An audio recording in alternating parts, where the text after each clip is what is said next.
नमस्कार मित्रों, Shukla ji UP 32 channel में आपका स्वागत है। मित्रों, आज इस वीडियो के माध्यम से अग्नि पुराण की कथा से जड़ भरत और सौवीर नरेश का संवाद, अद्वैत ब्रह्म विज्ञान का वर्णन 3 और 4 दो का इसमें हम एक साथ साझा करेंगे मित्रों।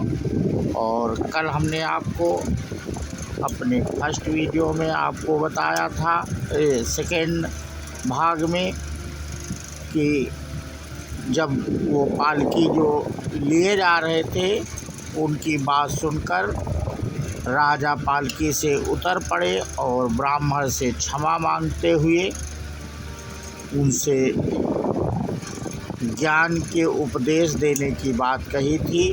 अब आज हम उसी के आगे का भाग शुरू करते हैं। तो ब्राह्मण ने कहा, राजन सुनो, मैं अमुक हूँ। यह बात कही जा सकती है तथा तुमने जो अनेका कारण पूछा है उनके संबंध में मुझे इतना ही कहना है कि कहीं भी आने जाने की क्रिया कर्म फल का उपयोग करने के लिए ही होती। सुख दुख के उपयोग ही भिन्न भिन्न देश अथवा शरीर आदि की प्राप्ति कराने वाले हैं तथा धर्माधर्म जनित सुख दुखों को भोगने के लिए ही जीव नाना प्रकार के देश आदि को प्राप्त होता है। राजा ने कहा, ब्राह्मण जो है अर्थात जो आत्मा सत्य रूप से विराजमान है तथा कर्ता भोक्ता रूप में प्रतीत हो रहा है उसे मैं हूँ। यों कहकर क्यों नहीं बताया जा सकता? द्विज आत्मा के लिए अहम शब्दों का प्रयोग दोषा वह नहीं जान पड़ता। और इसी में अब ये वर्णन 3 है ब्रह्म विज्ञान का मित्रों। तो फिर ब्राह्मण ने आगे कहा, राजन आत्मा के लिए अहम शब्द का प्रयोग दोषा वह नहीं है। तुम्हारा यह कथन बिल्कुल ठीक है, परंतु अनात्मा में आत्मत्व का बोध कराने वाला अहम शब्द तो दोषा वह है ही। अथवा जहाँ कोई भी शब्द ब्रह्मपूर्ण अर्थ को लक्षित कराता हो वहाँ उसका प्रयोग दोष युक्त ही है। जब संपूर्ण शरीर में एक ही आत्मा की स्थिति है तो कौन तुम और कौन मैं हूँ, ये सब बातें व्यर्थ हैं। राजन तुम राजा हो, यह पालकी है, हम लोग इसे ढोने वाले कहार हैं, ये आगे चलने वाले सिपाही हैं तथा यह लोग तुम्हारे अधिकार में है। यह जो कहा जाता है यह सत्य नहीं है। वृक्ष से लकड़ी होती है और लकड़ी से यह पालकी है, हम लोग इसे ढोने वाले कहार हैं, ये आगे चलने वाले सिपाही हैं तथा यह लोग तुम्हारे अधिकार में है। यह जो कहा जाता है यह सत्य नहीं है।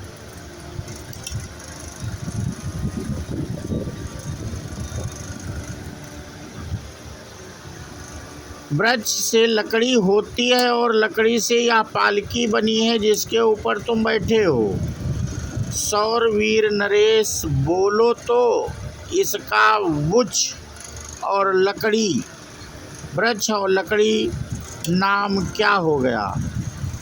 कोई भी चेतन मनुष्य या नहीं कहता कि महाराज वृक्ष अथवा लकड़ी पर चढ़े हुए हैं। सब तुम्हें पालकी पर ही सवार बतलाते हैं, किंतु पालकी क्या है नृपश्रेष्ठ? रचना कला के द्वारा एक विशेष आकार में परिणित हुई लकड़ियों का समूह ही तो पालकी है।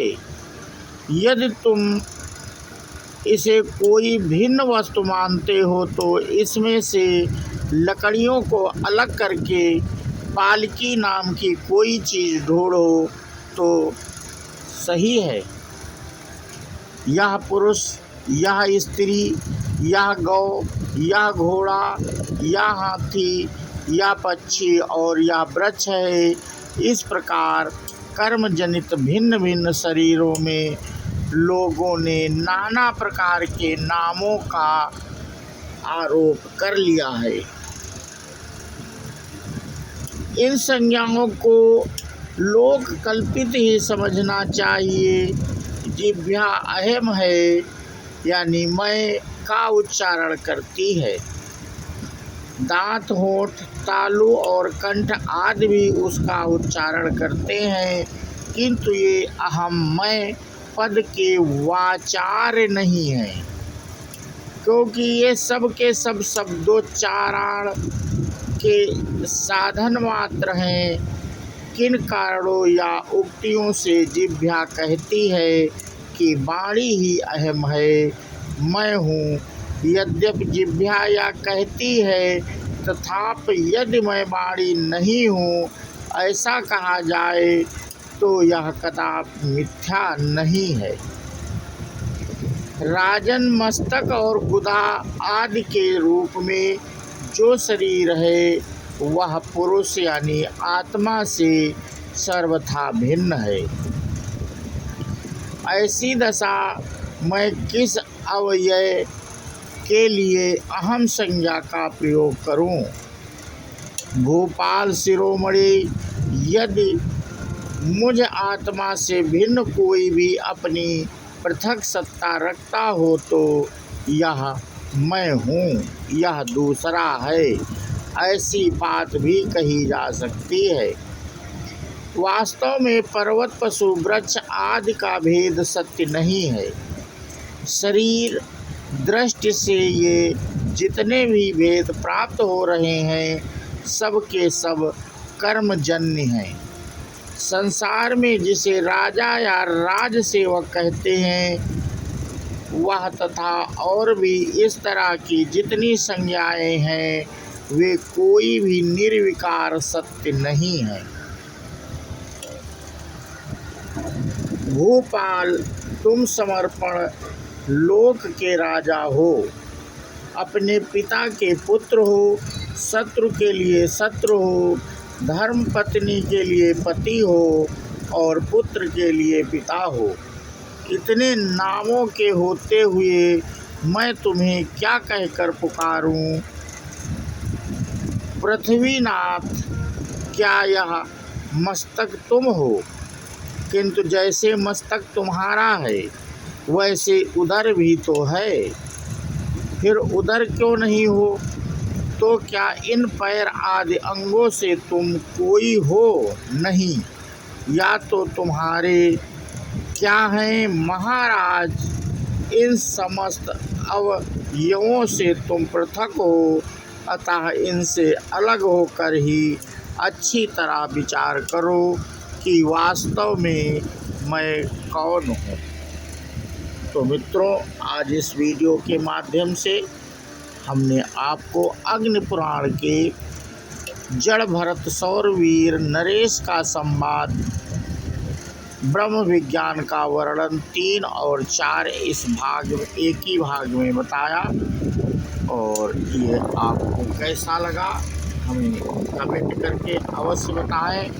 और मित्रों, इसमें ज्ञान की बातें दी गई हैं और ये जो ज्ञान की बातें होती हैं छुपी होती हैं शब्दों के बीच में, इनको समझने में बहुत मेहनत पड़ती है, इसलिए ध्यान से सुना करें।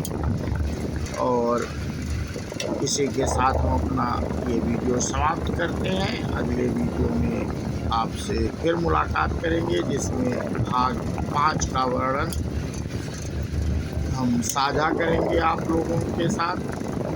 और बोलो श्री कृष्ण भगवान की जय हो। जय हिंद, जय भारत, वंदे मातरम।